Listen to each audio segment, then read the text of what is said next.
All right, the other thing I want to talk about is vibrato. You notice how I was... The vibrato I use for blues, there's different people use different ones, but kind of a medium vibrato. And what I do on the second string like this, it's just like a third finger bend, right? You've got all 3 fingers down, and then you just sort of, it's just like doing the up. Instead of pushing up, what we're going to do is we're going to pull the string down and release it back.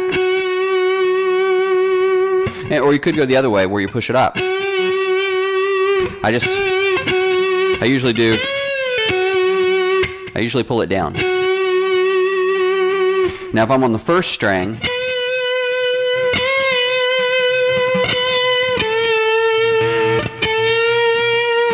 where I might play a lick like this,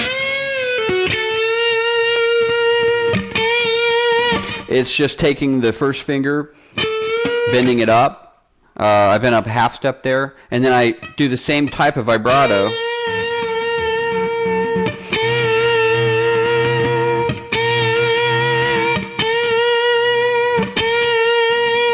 So basically just it's just sort of like bending, but you're doing it faster. Shaking your hand.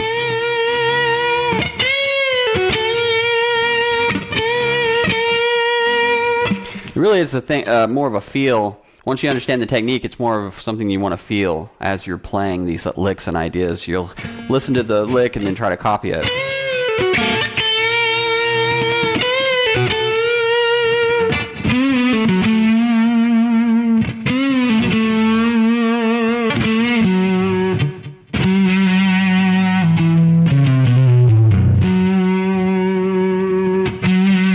Now, if I'm playing on a string like the D string, that vibrato I'm doing with 2 fingers like this, putting both fingers down and letting my first finger sort of rest over here. I'm doing that to mute the strings, really. It looks like I'm making a chord, but I'm not. I'm just muting the other strings so they don't ring out. And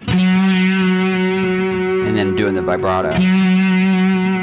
If I didn't put that finger there, those other strings could ring, making noise. So I do that. And that might be coming off a lick like...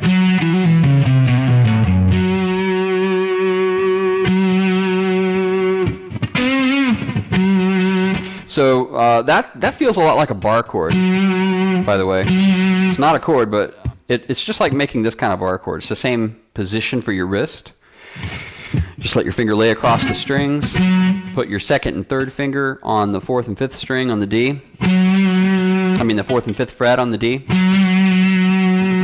And just pull it down with your fingers. Now this one is a little different. We are actually vibratoing the string with the fingers rather than the hand in this position. It just works out better that way. The hand isn't can't really move in that position, so you have to do it with your fingers.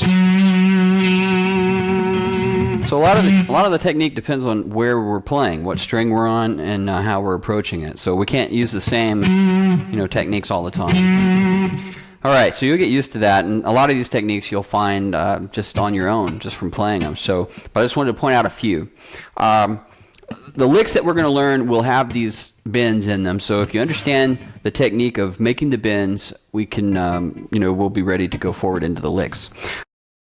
So, all right, now we're going to move into the next type of technique, which is hammers and pulls. I want to go over that real quick so you'll know what it is, and also trills.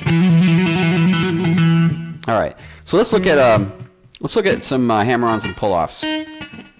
Hammer-ons are obviously where we pick one note, hammer to the next. A pull-off is where you pick one note and pull away to the next. I'm sure you already know that. But in blues, we might have some licks like where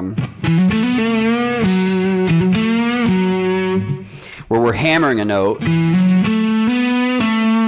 or maybe we'll bend and pull off. This is real common.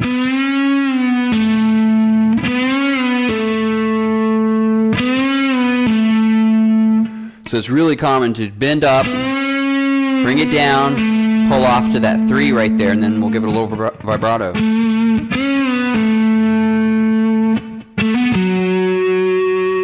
So So that's just using 4 notes. Pull off to 3, then hammer back 3 to 5, and